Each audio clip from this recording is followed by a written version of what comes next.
So y'all may have or may not have realized that my rant got removed. Yes, I've been officially spanked for using foul language towards a government agency, I guess. So I'm going to re-rant a little bit differently this time. So I guess I could start by saying that the United States Department of Agriculture has been continually sending me uh, forms and surveys and things like that. And it really just aggravates me. So it aggravates me to the level that you saw in the previous video. Not quite to the level you're going to see me here, but deep down inside, I want to crush and destroy them. Okay, so maybe my tongue was a little sharp, and this is by no way an apology to gobble my who's a nut, what's it's. But or to the USDA. I have no desire to apologize to those idiots either. Uh, oh, I'm starting to get a little worked up. You got to be careful, like really careful. So anyway, I get these surveys all the time, and they want to know every single little thing that I grow, that I use, right down to the gallon of diesel fuel. Yes, to the gallon of diesel fuel, to the number of animals. They even want to know where if I am within so many my animals that I actually have animals now are within so many feet of a stream or waterway. And my whole point with the last rant was that they want to know all this information and they give us nothing. They give us nothing in return. I know that, they claim that they are negotiating deals uh, say, China, because, we got to use China. Because my question to them was, you want to know all this stuff, and I just want to know the answer to one question, and that question is, when are you going to take control of what China does? Why, when are they going to stop allowing China and other governments around the world control what I get for my products? And it's disheartening to say the least that they allow this to happen, because they do allow it to happen. Now, if you are someone that doesn't know, let me get my hat in the right direction so you know who I am. If you're somebody that doesn't know about trade, generally the trade, because we really haven't produced anything in great quantity here in the United States since, say, the mid to late 80s. I would definitely say since the mid to late 80s, for the simple reason is they can do it cheaper elsewhere. It used to be Japan, and then it went to India, and now China, or all of the above all at once. Tech jobs went to India, and now China, and it's amazing that the way it has gone. So, what do we? What is the trade deficit? The trade deficit is what we import and versus the number of dollars in which we export. Well, when we don't have manufactured goods to export to China, because the Chinese aren't going to buy American made stuff, they're just not going to do it. They just won't. They don't have to, because it's too expensive for them to purchase. So what do they purchase? They purchase grain, corn, soybeans, wheat, milo. That is what I think they do, barley as well. But anyhow, that's what the Chinese purchase. That's what other countries around the world purchase. Grain, grain, grain. They don't import. That's where the trade deficit is. Now, China, with $400 billion a year in trade to the United States, was only buying $200 million worth, or $200 billion worth of grain. So therein lies your deficit, the difference between $200 million in grains purchases versus $400 million worth of Walmart crap. Yes, Walmart crap. So that is where we were just starting to be with the trade deficit. So when there is such a large deficit, that is when they put on tariffs. Now, we really don't need to buy crap from China to put in Walmart or any other store like that. We could manufacture it here. We could manufacture it here. But they have made it so cheap to manufacture in China. And of course, the Chinese government, it's the Chinese Communist Party. So what do? They steal our technology. This phone I'm using right now is an Apple phone, and it is made in China. There is no reason for this phone to be built in China. It could be made here in the United States. It's our technology to begin with. And you can't tell me that Huawei hasn't stolen technology from the Apple company, the Apple, yeah, Apple computer. So, we're green. So anyway, uh, with the USDA sending me these surveys, it just really fires me up. It makes me really angry, really aggravated, and I don't see the necessity in it for any modern farmer to be telling the government what it is that we grow, because when we do that, and I said this in the other video, is that they use it against us. Okay? And a lot of people are like, well, how do they use it against you? You know, it's only a commodity. How do they use it against you? I mean, you tell them what you have, how do they use it against you? Well, when the farmers, the U.S. farmers, say, hey, you know what, USDA? I grow X number of billion bushels of corn, and I grow X number of billion bushels of beans, and I grow X number of billion bushels of wheat and other things, flax and peas and canola and sunflowers and all this stuff. The government, our government, then turns it over to well, they put it in a report, and the report is picked up by the Chicago Board of Trade, in which they will trade on the open market the billions of bushels of whatever it is that we have produced. Now, if they claim that there is an oversupply of corn, soybeans, wheat, rye, barley, whatever it is, then it is traded for lower dollars, and that sets our price. Our price, okay? And if they're and even to this point, and we've bore witness to this many times in the past, that there have been shortages of grain or very short supply of grain, only a few days of carryover from the time that you run out until the time that we're producing or harvesting new crop.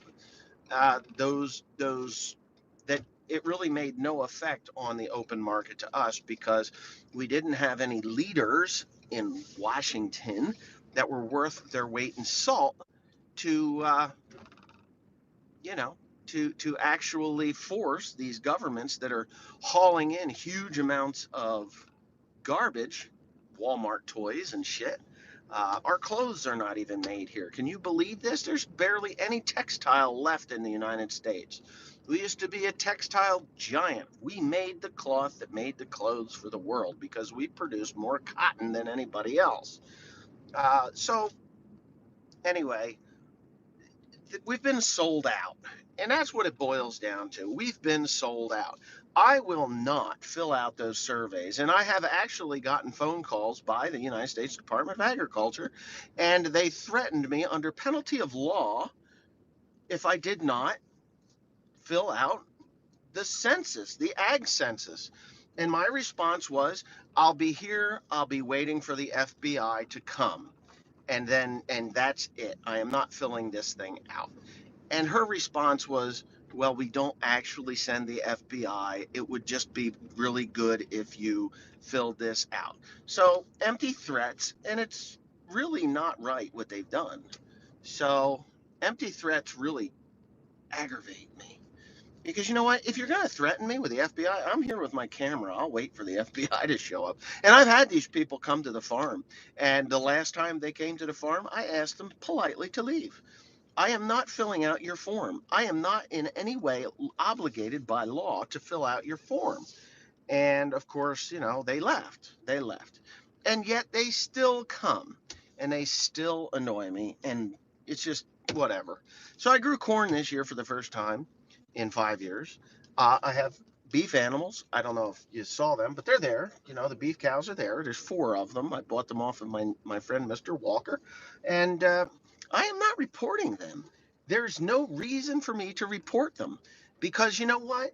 The way I see it, the less the government knows about farming, our farming activity, the less they can screw us over.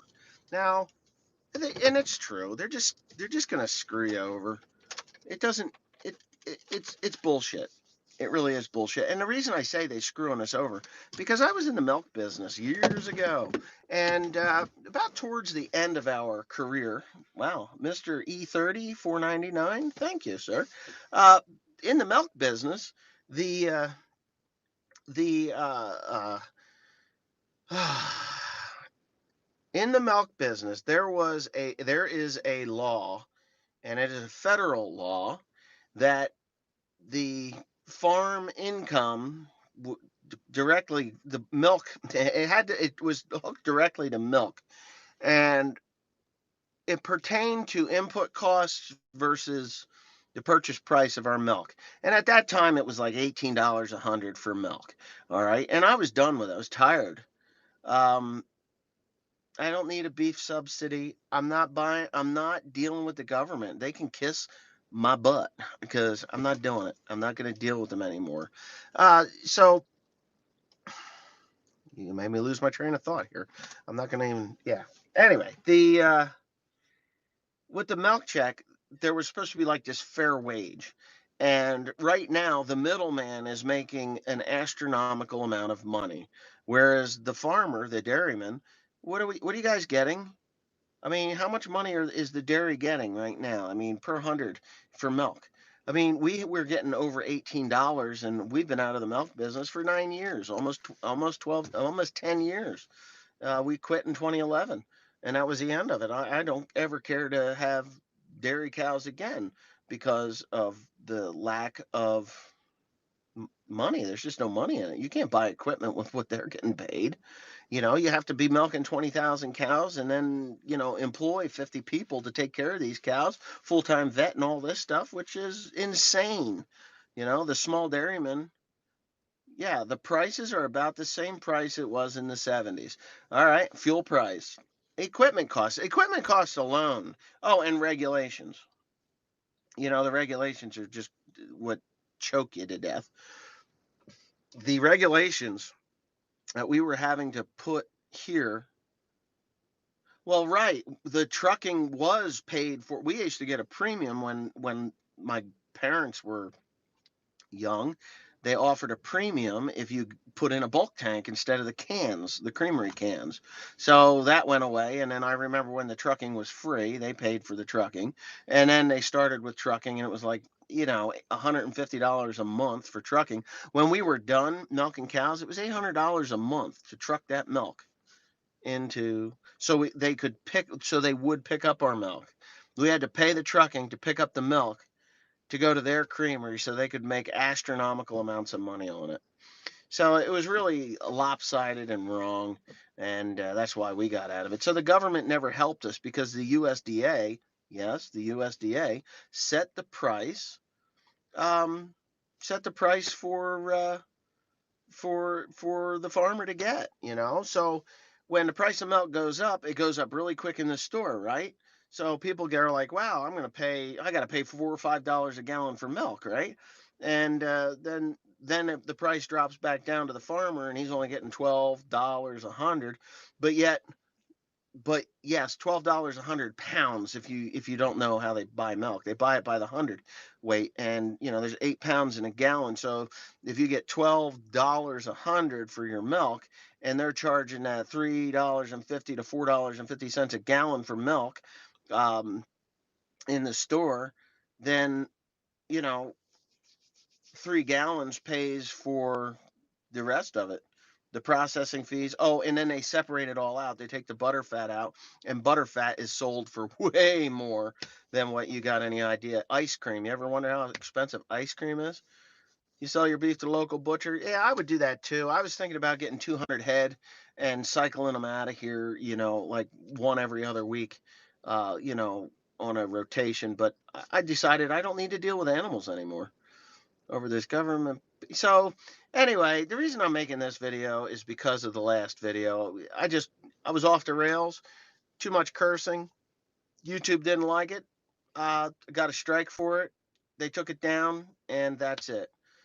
Uh, yeah, black market dairy products. Well, black market dairy products, they do that. I mean, we used to sell raw milk here on the farm, which technically is illegal. It was black market dairymen, and there are several places in the area that sell stuff that isn't touched by the government. Yep. Yeah. Who are there? Three hit that three down, thumbs down. Yeah, well, they can hit the thumbs down. I don't care. If you want to hit the thumbs up, that would help, the channel a little bit, I guess. I don't know. It just shows engagement, which I would appreciate some engagement because YouTube has pretty much squelched me.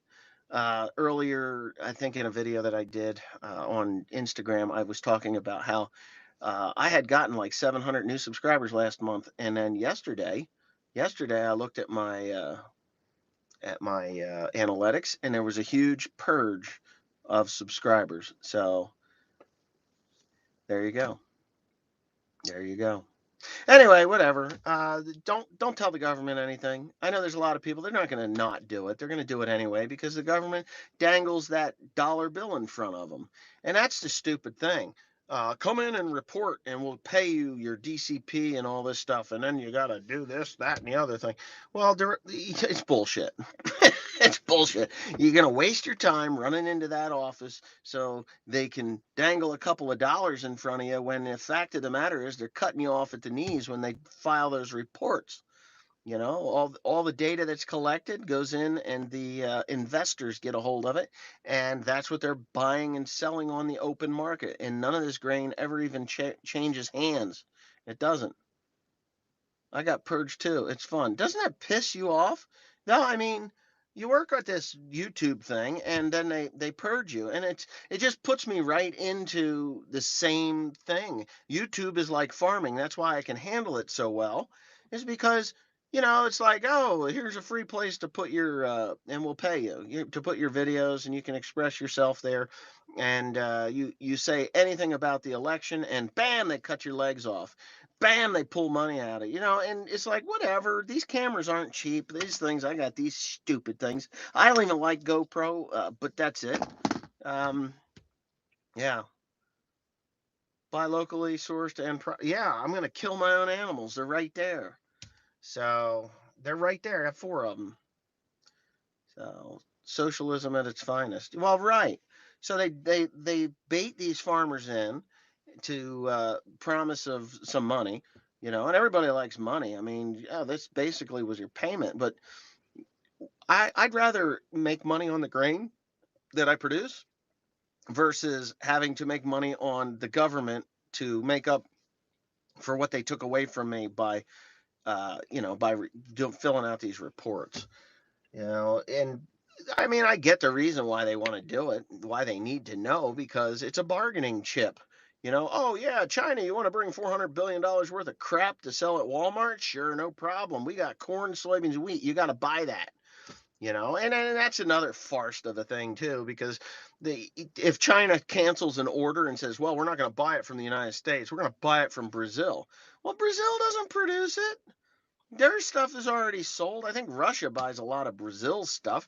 But anyway, it's like one big grain bin here in the Americas, Canada, United States, Mexico, South America. It's all one big grain tank. When China calls up a commodities broker, they don't say, hey, uh, I'm Fu Manchu. I want to buy some corn from that Pandy guy. No. He calls up the broker and says, "Get me corn. I don't care where it comes from. We're going to buy it from the U.S. broker. U.S. broker. We're not going to buy it from a U.S. broker." So they call the U.S. broker and say, "Hey, we want corn, but we're not buying it from U.S. farmers." So whatever. They buy it from a broker down in Brazil. The broker calls the broker in the United States, and they do a little paper shuffle, and the cost of corn, the price of corn to the farmer goes way down. Because the middleman's got to get 5 times as much because they decided they're not going to buy it directly from the United States. Because let's face it, there is no gigantic continent someplace where when the Chinese cancel an order here, that they go to that gigantic continent somewheres and place their order there where there's huge stores of grain. It just isn't so. They call up the brokers. The brokers say, well, we can't sell it to you because you canceled your order, blah, blah, blah, selling you to Brazil. Brazil calls the United States, says, hey, send us to China. And they do it. Yeah, well, and that's a whole nother thing. So you pay taxes on the money that you earn, and then when you die, your family's got to pay taxes on the money that you've already paid taxes on, so that they can use it, so that they can get it. Old-fashioned farmers, yep, still direct or to the local butcher. Yeah. Well, anyway, I got to go to work. I got things I got to do. There's a wagon here that's causing me an ass ache, and I got to deal with that. Now, if you stop paying taxes, they come and they take everything you got. Yeah, grain laundering, pretty much. That's about right. The overwhelming majority of pimps don't understand the markets. Well, they don't. People don't. People don't understand how it works, and yet they're perfectly happy going to to the grocery store and buying that. Have you eaten the beef from a grocery store lately? I mean, there's 4 animals up in this field for a reason. Okay, I went in halves with my sister. She only wanted to buy 2. And I said, well, you buy 2, I'll buy 2, and we'll split them together. You take care of them, and I'll make the feed. I'll have the feed, but you're going to pay for all that stuff because the grain is expensive. Anyway, we're going to feed these things up. My wife, Teresa, has been purchasing some beef and a little bit of beef and a little chicken from the grocery stores. Well, I can tell you right down to the set to the it's awful. It's like going and buying shit. You have to marinate the piss out of it. And she doesn't buy the cheapest. She buys pretty decent cuts. And it's like, this is terrible. It's terrible. So well, I guess I'm spoiled. I'm used to eating this stuff, you know? I'm used to eating what we raise. And then you go to the grocery store and it's like, doesn't even taste like beef. What is this crap? You saw through it or you marinate the piss out of it and then it's like paste. It's awful. But whatever. I got animals here. I'll raise them the way I want them to be raised and I'll kill them and eat them. But anyhow, yeah, I can tell it the way it is. And then everybody gets pissed off at me, including YouTube. So I hope I hope I hope you guys enjoyed this one. I know you're not going to enjoy it as well as you did the first one because that was just nuts. But you think you're an expert on everything. I'm not an expert on everything. I'm layman. I know the gist of it. And I can tell you right now, sir, that if you're telling me I don't know how it works, you are the one that is clueless. That is the truth. Yeah. So, if you want to be clueless and stupid in on the internet, you keep right on going. But there is a lot of things that you don't know how it works. I do know how the world works. Yes, yes. And I do know that the United States is a shining star on this planet. It really, truly is. If you have not been elsewhere in the world, you don't know. But if you have been, the shining star of the planet is the United States. And then you go into the European unions and nations and things like that. And they're beautiful countrysides. They're beautiful country and they're good places to live. They're really not terrible. But the United States has always been in 250 years, it's been a shining beacon of hope and this illusion of freedom, which is being taken away from us all the time. Like when the USDA calls up a farmer and threatens him with the FBI coming or threatens with penalty. So